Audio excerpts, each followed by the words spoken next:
Hello everyone, আসসালামু আলাইকুম। কেমন আছেন সবাই? আলহামদুলিল্লাহ আমি ভালো আছি। চলে আসলাম আপনাদের মাঝে নতুন আরেকটি ভিডিও নিয়ে। চলুন দেরি না করে ভিডিও শুরু করা যাক। আপনাদের সাথে আজকে একদমই একটা ইউনিক খাবার শেয়ার করব। এখানে দেখতে পাচ্ছেন একটা কচু, এটাকে কাটা কচু বলি। আপনারা যদি এই কচু কখনো দেখেন এটা খাওয়া যায় কিনা অবশ্যই জানাবেন। তবে আমাদের অঞ্চলে এটা খুব জনপ্রিয়। এই কচুটার একটা বিশেষত্ব হচ্ছে নাকি যাদের গায়ে ব্যথা থাকে বা গা ব্যথা হয়, এই কচু খেলে নাকি গায়ে ব্যথাটা কমে যায়।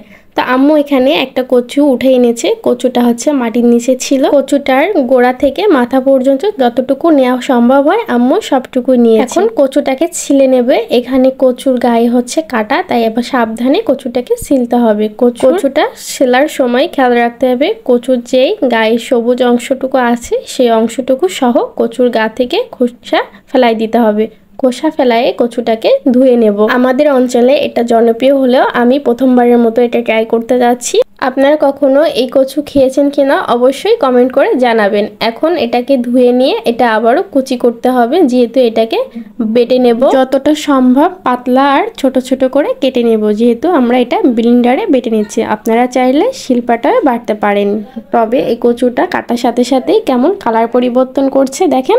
এগুলা ব্লেন্ডার করার আগে আরও একবার ভালো করে ধুয়ে নিয়েছি, যেহেতু মাটি ছিল তাই আর রিস্ক নিইনি। ভালো করে ধুয়ে নিয়ে এখন এটাকে ব্লেন্ডার করে নেব। ব্লেন্ডার করার সময় কয়েকটা ঝালও দিয়েছি। এখানে কাঁচা ঝাল দিয়ে তরকারিটা রান্না করব, কোনো প্রকার শুকনা ঝাল ব্যবহার করব না।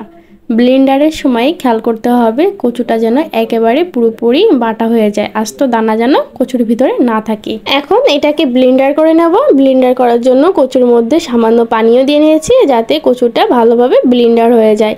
ব্লেন্ডার করার পরে কচুর অবস্থা এমন হয়েছে, কিছুটা লাল লাল হয়ে গেছে। এখন রান্নার প্রসেসে চলে যাব। চলুন রান্নাটা দেখা যাক।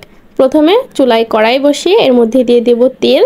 তেল গরম হয়ে আসলে দিয়ে দেব পেঁয়াজ। পেঁয়াজটা লাল করে ভেজে নেব। লাল করে ভেজে নিয়ে এখন এর মধ্যে মশলা দিয়ে দেব। মশলার জন্য আজকে ব্যবহার করব আদা বাটা, রসুন বাটা আর হচ্ছে জিরা বাটা। মশলাগুলো হালকা নাড়াচাড়া করে এখন এর মধ্যে দিয়ে দেব হলুদ আর লবণ। হলুদ আর লবণ দিয়ে মশলাটাকে ভালোভাবে কষাইতে হবে, যাতে মশলা থেকে কাঁচা গন্ধটা না আসে।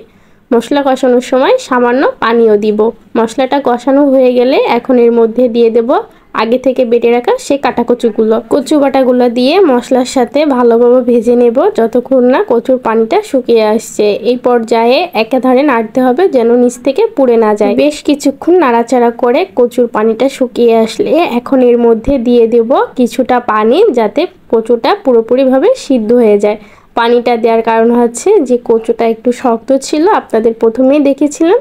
এই জন্য আবারও রান্না করার সময় আরেকটু পানি দিয়ে কচুটাকে সিদ্ধ করে নিচ্ছি।